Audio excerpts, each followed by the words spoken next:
This program is presented by Birch Gold Group, the precious metal IRA specialists.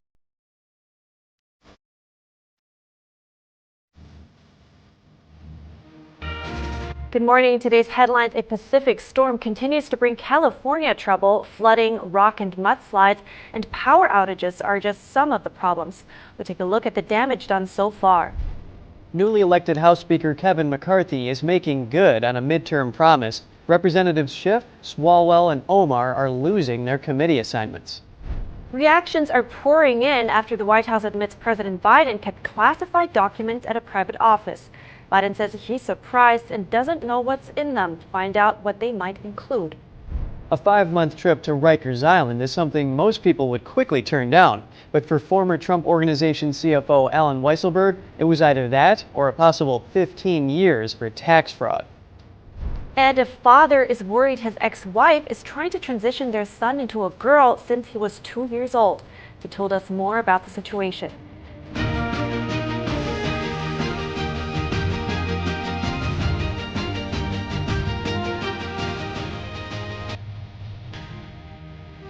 Good morning. Welcome to NTD. I'm Kevin Hogan. Good morning. I'm Evelyn Lee. Today's Wednesday, January 13th. And this just in, there's some breaking news. Flights across the U.S. are being delayed at multiple locations.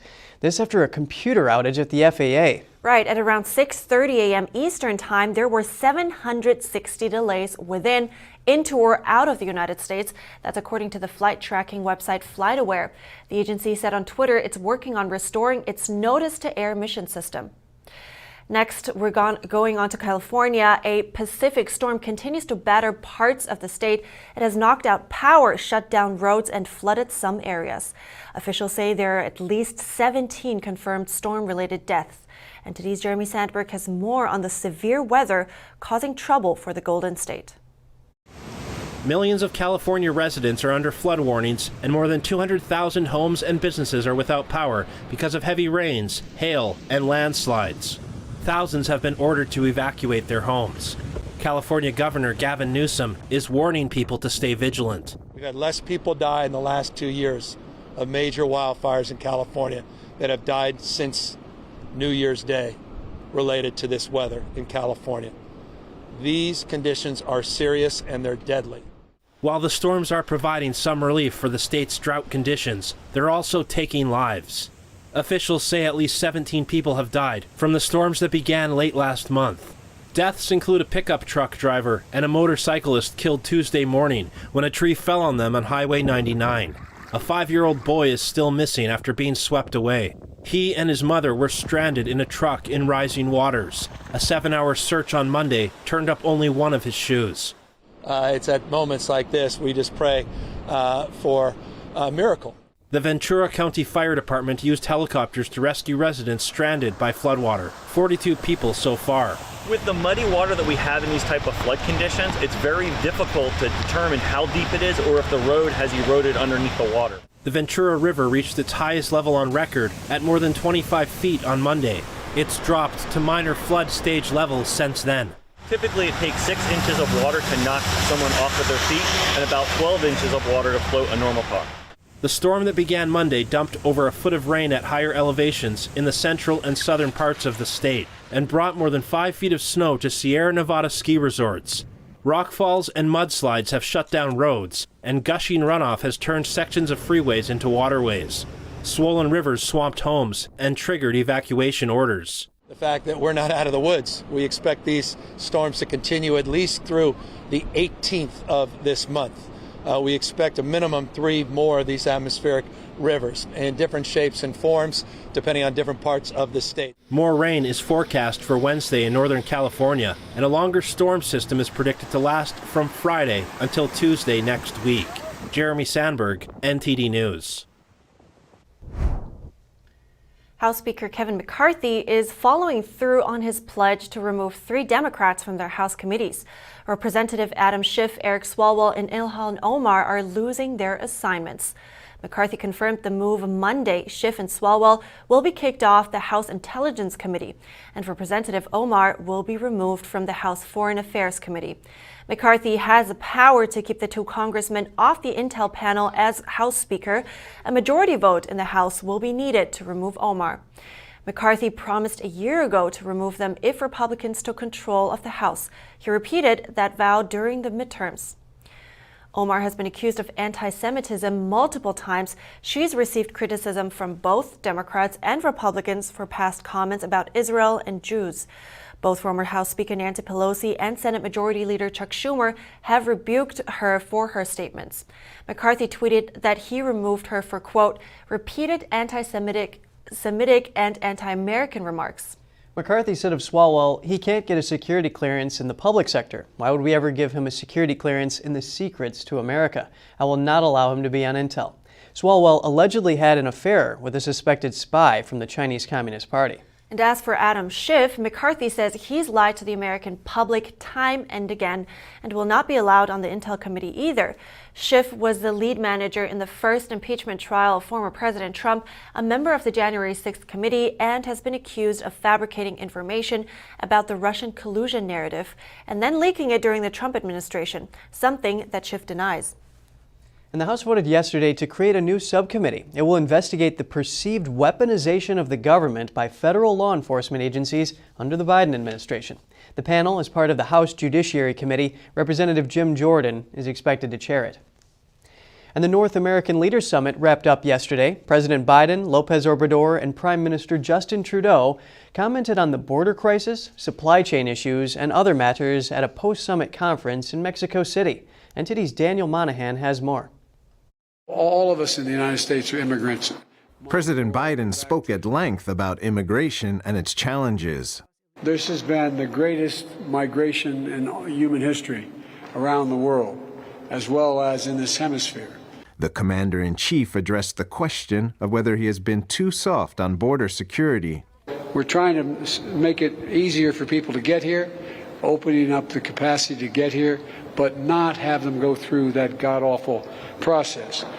He says more aid is needed to prevent people from having to leave their homes in the first place, pointing out that it takes extraordinary circumstances for people to sell their belongings and take such harrowing journeys. Representing Mexico, President Lopez Obrador expressed his gratitude to President Biden. You're the first president of the United States that for a long time hasn't built a meter of wall. We thank you for that. The Mexican president says he urged Biden to press Congress for immigration reform. He wants the status of millions of illegal Mexican immigrants in the U.S. to be normalized. Meanwhile, Prime Minister Justin Trudeau of Canada commented on the continental supply chain. He said it was at the center of their conversations throughout the summit. Trudeau says cooperation between the countries is going well, but supply chains around the world are under increasing stress and more can be done.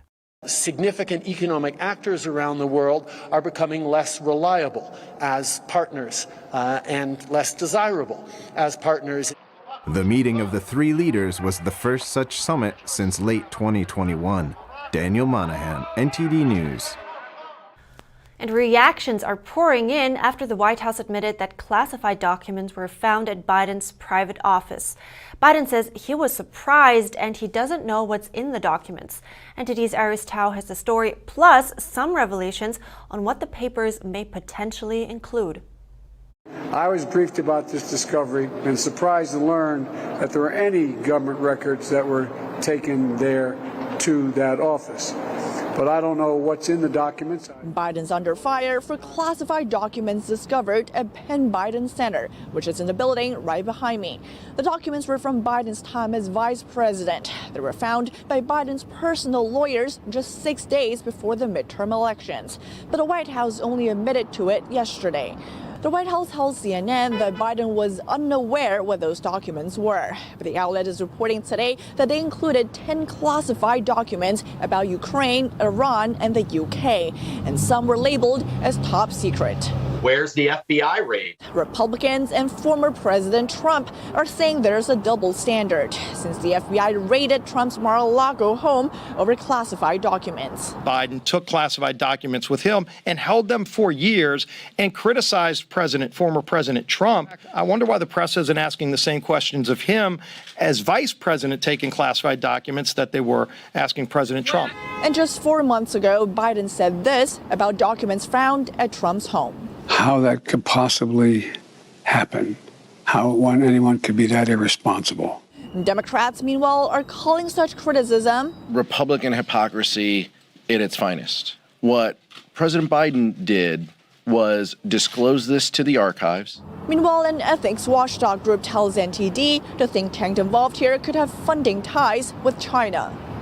We have information that the University of Pez has received millions of dollars of Chinese money. We believe some of that went to the Biden Center. Who knows whether there's some documentation of these classified documents that do involve China. So it's really suspicious here, and this calls for a full investigation with subpoena power by the committees. The Department of Justice is reviewing the found documents, and Republicans are now adding this matter to their growing list of investigations. Reporting in Washington, D.C., Iris Tao, NTD News. A judge sentenced the former CFO of the Trump Organization to 5 months in jail. Alan Weisselberg was convicted of dodging taxes on nearly $2 million in job perks. NTD's Daniel Monahan has the report. Weisselberg's testimony helped convict the former president's company of tax fraud. The 75-year-old was promised that sentence when he agreed to plead guilty to 15 tax crimes and to testify against the Trump Organization, where he had worked since the mid-'80s. Today is obviously a difficult day for him, but it is a day that he has been preparing for many months since he entered his plea last August. He was handcuffed and taken into custody moments after the sentence was announced. He threw himself on the sword and said that former President Donald Trump didn't know anything about this tax fraud scheme. Weisselberg will be eligible for release after a little more than 3 months if he behaves behind bars. He was looking at a potential maximum of 15 years in prison. Ramani says he'll probably only serve 100 days on Rikers Island. As part of the plea agreement, the judge ordered Weisselberg to pay nearly $2 million in taxes, penalties, and interest. Weisselberg will also have to complete 5 years of probation after his jail term is finished. The jury found the Trump Organization guilty on multiple felony offenses, including tax fraud, falsifying business records, and conspiracy. Donald Trump described the probe as a politically motivated witch hunt. Weisselberg is the only person charged in the Manhattan District Attorney's 3-year investigation of Trump and his business practices. Daniel Monahan, NTD News. Illinois has introduced sweeping new gun control laws. Governor J.B. Pritzker signed the new legislation yesterday. The new law bans the sale, manufacture, and distribution of semi-automatic weapons and so-called high-capacity magazines, including switches that modify legal handguns into automatic weapons. The ban goes into effect immediately. The legislation also grants new powers to the state's courts through firearm restraining orders, aiming at preventing dangerous individuals from possessing a gun. The governor says the law comes as a response to the Highland Park shooting in the state, as well as the shootings in Sandy Hook and Uvalde. This is one of truly the strongest and best assault weapons bans in the entire country. And so the result, I think, shows that there was a willingness to compromise, but also a determination to get something major done. The new law means that long guns will be limited to 10 rounds per magazine. Handguns will be limited to 15 rounds. It also requires existing owners of semi-automatic weapons to register their firearms with the authorities. Current owners of such firearms can legally possess weapons on their own private property, as well as at gun ranges and other locations. Sarah Huckabee Sanders was sworn in as the 47th governor of Arkansas yesterday. Sanders took the oath of office in the State House of Representatives. The Republican becomes the first woman to hold the office. Sanders previously worked as press secretary for former President Trump. She secured last year's election with a strong focus on national issues. Huckabee Sanders follows in the footsteps of her father, Mike Huckabee. He served as governor for more than a decade. I'm not interested in making history because of who I am. I want all of us to make history for what we achieve together over the next 8 years. And as one of her first acts as governor, Sanders will disallow the use of the term Latinx in government documents and name titles through an executive order. Sanders justified the ban in her executive order, which states that ethnically insensitive and pejorative language has no place in official government documents or government employee titles. She added that the government has a responsibility to respect its citizens and use ethnically appropriate language, particularly when referring to ethnic minorities. According to a Pew Research poll, only around 3% of American Latinos and Hispanics use the term when referring to themselves. The use of the term has been heavily pushed in recent years by progressive groups and some politicians as a gender-neutral alternative to the Spanish words Latina and Latino. Up next, a father who's worried his ex-wife has been trying to transition their son into a girl since he was 2 years old. We bring you what he told us about the situation after the break.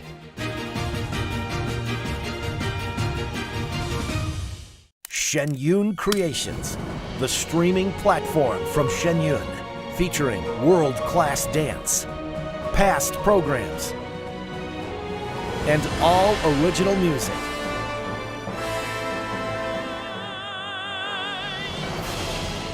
Masterclasses, behind the scenes, comedy, and more.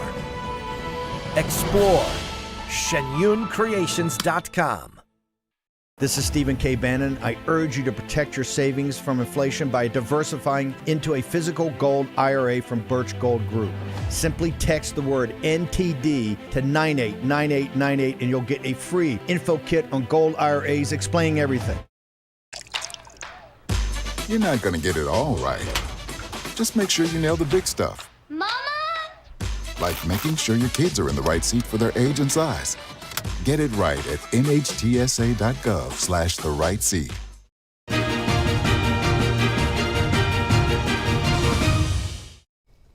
Welcome back. Next, a Texas father has been in a years-long legal fight with his ex-wife about his son's gender transition. He says it's his ex-wife that influenced his son, and at just 10 years old, his son James is too young to decide himself whether he wants to go through a transitional process. But now his ex-wife moved with James to California, and Jeff Younger is worried about his son's future. I spoke to him. Since he was 2 years old, my ex-wife has been trying to transition him to a girl. She enrolled him in a gender clinic at the age of 5 and spoke with his pediatrician about chemically castrating him at age 8 or 9. So I'm trying to save my son from sexual mutilation and sterilization. So that's interesting. That's an interesting point you just mentioned. Since 2 years old, so what did your ex-wife give you any indication as of what made her think that, James identifies as a girl at that point in life? Well, I don't believe this is the real reason, but she testified in court in 2019 that the reason she began to think he was a girl is that he asked for a girl's toy in a McDonald's Happy Meal. And a few days later, he saw a silver purse with a multicolored unicorn on it at Target and asked her to buy him that purse. And on that basis, she thought he might be a transgender girl. And this fact I'm about to tell you is probably the most important fact for your audience to know about this case. My son only presents as a girl with his mother. He's never presented as a girl with me. So this child actually is a gender dysphoric. You might say he's gender expansive or something like that, but he doesn't meet the criteria of gender dysphoria because he doesn't present consistently as a girl. And he's never presented as a girl with me. In fact, he's hypermasculine with me. So just to let you know, he's a well-known and very skilled boxer in his age group where I live. He's a top jiu-jitsu competitor. He loves to hunt rabbits with me. He exhibits none of these female characteristics that he does with his mother. Now, you would have thought that since the outcomes for transgender people are so bad, the suicide rates are so high, you would have thought that the courts would have sided with the parent where the child has a normal gender expression because the outcomes are better. But in fact, what the courts have done is they've consistently sided with my ex-wife and tried to transition my son. Now tell me more about that, the situation that led you here, because you lost custody in 2021, is that right? Tell me more about the whole situation there. Well, so what happened, we had a big trial in 2019. It was a jury trial in Texas. And I won that trial. I got 50-50 custody and no child support. And in a transparently corrupt proceeding, the Dallas County judges got rid of my judge who gave me that ruling. And they put me into another court, the 301st District Court, with Judge Mary Brown. I call her Judge Bloody Mary Brown. Bloody Mary Brown systematically, using temporary orders, systematically stripped me of all my parental rights over a period of about a year and never implemented the verdict from the jury trial, which is actually a felony in Texas. She's supposed to respect that verdict, and she didn't do that. And now my children have no father. They've been moved out of state. I don't even know where they live. I can't send them letters or birthday cards. I'm not notified of any medical procedures. I literally have no parental rights whatsoever except the right to pay child support. Right, now that was my next question about if you have any idea of how far he is in the transition process, so to speak. Do you still, what was the last thing you knew? She's under an injunction to not perform any chemical castration procedures or surgical procedures on James, but she moved him to California, which is a transgender sanctuary state. If she lives there for 6 months, the California courts will have to take jurisdiction of James, and the California courts will absolutely order his transition. And one of the more shocking parts about this is I took this all the way to the Texas Supreme Court because my child's in danger in California from this. And the Texas Supreme Court, in a transparently absurd ruling, I mean, unbelievably absurd, misreads the California statute. I mean, I've had lawyers contact me from all over the country asking me why is it that Texas justices are too stupid to read a California statute? And they also concluded that she's no more likely to transition James in California than she would be in Texas, which is absolutely absurd. Now, I actually want to explore a little bit more about what you said a little earlier about your son presenting in different ways in front of you and your ex-wife. Do you have some more examples about that and what makes you think, that he is basically presenting himself in a way that he maybe even feel, or why is he presenting that way differently depending on? We really don't have to speculate. He's told the court-appointed counselors that he dresses like a girl with his mom because his mom won't love him if he's not a girl. And one of the reasons that I lost all contact with my children was because my son made outcries to the court-appointed counselor. Her name is Dr. Susan Fletcher. She's out of Frisco, Texas. And my son told her that 4 times that he did not want to be a girl, did not want to wear dresses to school anymore. He was getting embarrassed. And she threw him out of the office for doing that. Initiated a CPS investigation against me for forcing him to say that, and never once reported to the courts that he asked to be a boy. So at every level, the courts, the psychologists, the school transitioned James behind my back for a year. I would take him to school in boys' clothes, and they would give him a dress and make him use the girls' restroom. Every institution in the state of Texas, all the way up to the Supreme Court, has pushed my son to be transgendered and to be sexually mutilated. And I've fought literally every institution in this state and lost. Wow. Well, that's an incredible story, unbelievable. And I'm so glad you shared it here today. Thank you so much, Jeff Younger. Thank you. Next, a romantic reunion after 75 years. A World War II veteran reunited with his first love with the help of a non-profit organization. We have the story after the break.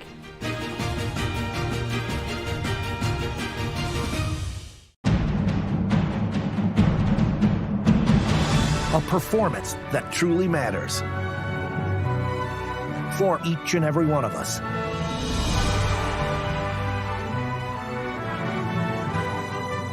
This is what you've been waiting for. See it at least once in your lifetime. Get tickets now at shenyun.com. Communism is evil. Oh, come on. Listen, if you're as tired of the censorship as I am, I've actually got good news for you. Check out epictv.com. It's a brand new censorship-free video platform where you can find not only my show, but other deep documentaries, great programs, and honest movies that bring you the news without all the spin and the fake narratives. So, I'll see you there.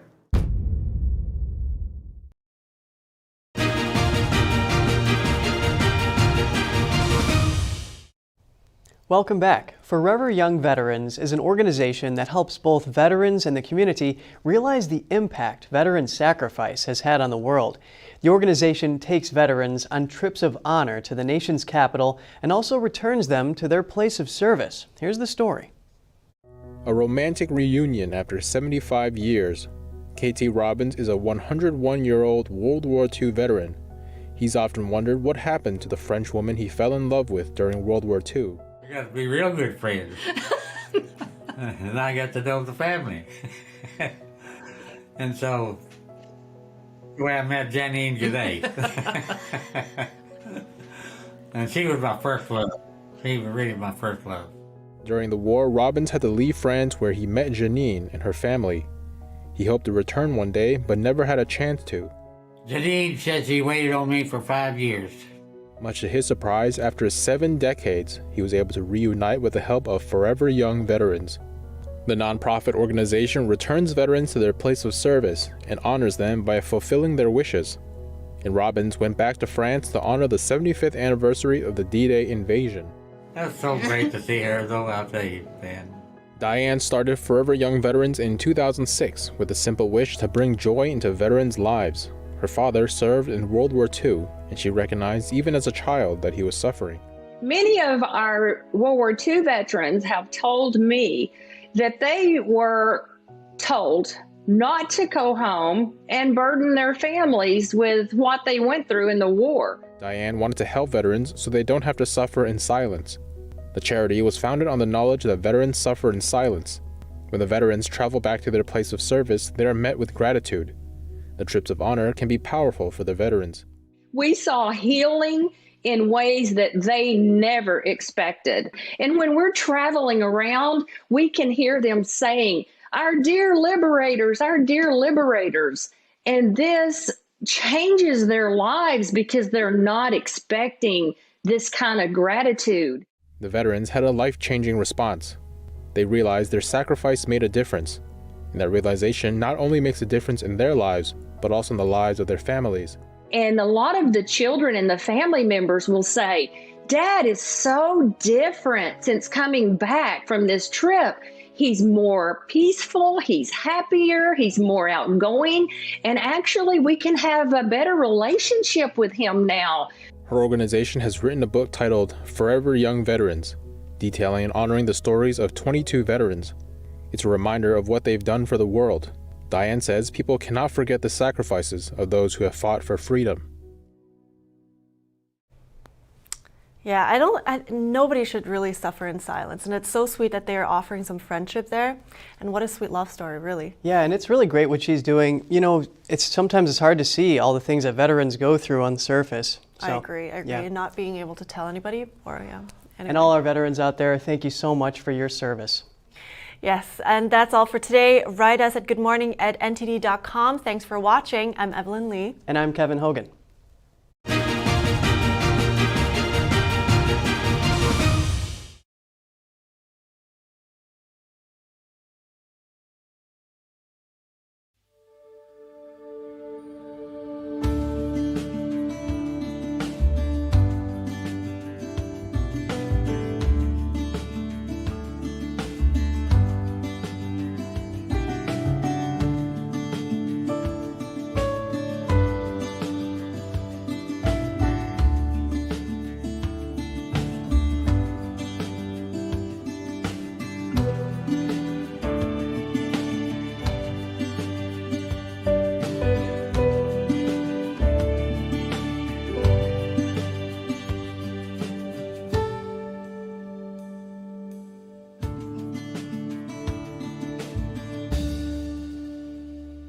Thanks for watching us on YouTube. Did you know YouTube only keeps selective videos on its platform? So if you want to make sure you get the full picture, just subscribe to our newsletter. Go to newsletter.ntd.com and sign up. It's free.